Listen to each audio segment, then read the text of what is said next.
আছেন? আলহামদুলিল্লাহ আমরা সবাই ভালো আছি। আজ হচ্ছে নিসার স্কুল একটা ট্রিপ ছিল আর তাই ওকে আমি সুন্দর করে ড্রেস আপ করে দিয়েছি।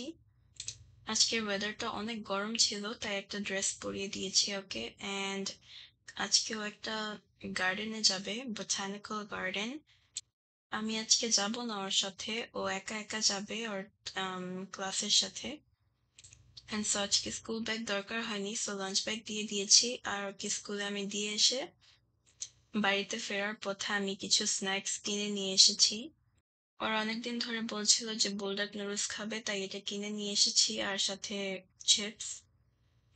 বাসায় এসে দেখি যে আপু এখানে চিকেন অনেকভাবে কেটে রেখেছে, বলছে যে কিছু বানাবে আজকে, তাই এই চিকেন গুলো এভাবে করে কেটে নিয়েছে। আর আজকে কোনো রেসিপি দেখাবো না, আজকে শুধু what we do throughout the whole day। এক সপ্তাহের বেশি হয়ে গেছে যে কাপড় লন্ড্রি করা হয় না, সো আজকে অনেকগুলো কাপড় লন্ড্রি করা হয়েছে অ্যান্ড কাপড়গুলো শুকাতে দিয়েছি এখানে। লন্ড্রি রুমে অনেকগুলো কাপড় ঝুলানো আছে এখানে, এগুলো ড্রাই হচ্ছে, এখনো ভিজা। আমাদের ইউজুয়ালি লন্ড্রি করা হয় কাপড় 3 times a week, কিন্তু এই সপ্তাহ অনেক বিজি ছিলাম, সবাই অনেক বিজি ছিলাম, তাই কাপড় লন্ড্রি করা হয়নি। And so I am here to do some laundry. ড্রায়ারের ভিতরে অনেক কাপড় আছে, এগুলো ড্রাই করে নিব। এখনো ঠান্ডা আছে তাই ড্রাই করে নিচ্ছি। কাপড়গুলোকে একটু গরম করে আমি ভাঁজ করব। This is not a laundry room, কিন্তু এটার মধ্যে লন্ড্রি মেশিনগুলো রাখা হয়েছে, কারণ আমাদের বাড়িতে আর স্পেস নেই এই লন্ড্রি মেশিন রাখার জন্য। These are huge and super heavy. আর এভাবে করে আমি কাপড়গুলোকে গরম করে নিচ্ছি। এখানে সব ভারী কাপড় আছে, জিন্সের প্যান্টস অ্যান্ড টি শার্টস। এইগুলো আজকে ভাঁজ করব অ্যান্ড দেন যে কাপড় ঝুলিয়ে রেখেছি এগুলো অন্য শুকানোর পরে ভাঁজ করব। তাহানের জন্য এখানে ফ্রাইড রাইস নিয়েছি, তাহানকে খাওয়াবো। অ্যান্ড সো দুপুর হয়ে গেছে, আমি তাহানকে ঘুম পাড়িয়ে নামাজ পড়ে এখানে লাবিবকে পিক আপ করতে এসেছি। আর আপু চলে গেছে নিসাকে পিক আপ করতে। সামার আসতে না আসতে এখানে রাস্তায় অনেক মানুষ জমে গেছে। It's so full and no one is wearing jacket. So এখানে one type of chicken আছে, সেটা হচ্ছে মিট বল, চিকেন মিট বল। এটা দিয়ে হচ্ছে আজকে কাবুলি পোলাও রান্না করবে বলেছে। অনেকদিন ধরে কাবুলি পোলাও খাওয়া হয় না, কিন্তু আজকে আপনাদেরকে রেসিপি দেখাবো না, আর এভাবে আমি কোনোদিন বানিয়ে আপনাদেরকে দেখাইনি। So if you guys want to watch, make sure to let me know. আমি একদিন আপনাদেরকে দেখাবো এটা, ফুল রেসিপিটা দিব। এই চিকেন মিটবল দিয়ে কাবুলি পোলাও বানালে অনেক মজা লাগে। আর এখানে কাবুলি পোলাও রান্না করা হয়ে গেছে, দেখুন অনেক সুন্দর দেখাচ্ছে।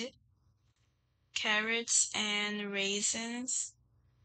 It looks fantastic, mouth watering. And স্মেলটা যা হয়েছে না, it smells so good. আর দেখুন কাবাবগুলো এখনো আস্ত আছে, এখনো একটাও ছুটেনি।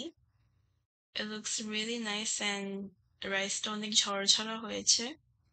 সো এই কাবুলি পোলাওটাকে একটু ভালো করে মিক্স করে নিতে হবে যেন ভালো করে সবকিছু মিক্স আপ হয়ে যায়। আর এই রাইসটা খেতে অনেক মজা। We had this many time, এভাবে চিকেন মিটবল দিয়ে অনেকবার খাওয়া হয়েছে। And it is the best, honestly. You guys have to try this out. এখানে হচ্ছে চিকেন টিক্কা মশলা রান্না করা হচ্ছে। মশলাটা অলরেডি কষানো হয়ে গেছে আর এখানে চিকেনটাকেও ভাজা হয়ে গেছে, সো ভাজা চিকেনটাকে মশলার মধ্যে দিয়ে দিয়েছে, তাকে ভালো করে মিক্স করে নিচ্ছে। সো এতগুলো চিকেনের রেসিপি কেন আজকে করা হয়েছে, কারণ সবাই কাজে খাবার নিয়ে যায় আর কাজে তো মাছ মাংস এতটা খাওয়া হয় না, মানে সামথিং সিম্পল দরকার। অ্যান্ড সো তাই আজকে এই চিকেনের রেসিপিগুলো রান্না করা হয়েছে। আর আপনাদেরকে দেখাচ্ছি আমি কাবুলি পোলাও খেয়ে। এই মিটবলটা দেখুন। অ্যান্ড আমি এটা যখন খেয়েছি, it was so juicy.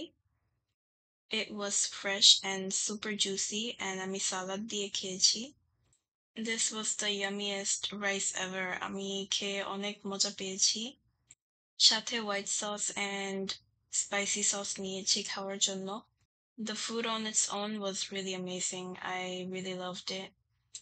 বিকালে আইসক্রিমের একটা ট্রাক এসেছে আর আমরা সবাই অনেক এক্সাইটেড ছিলাম আইসক্রিম খাবো।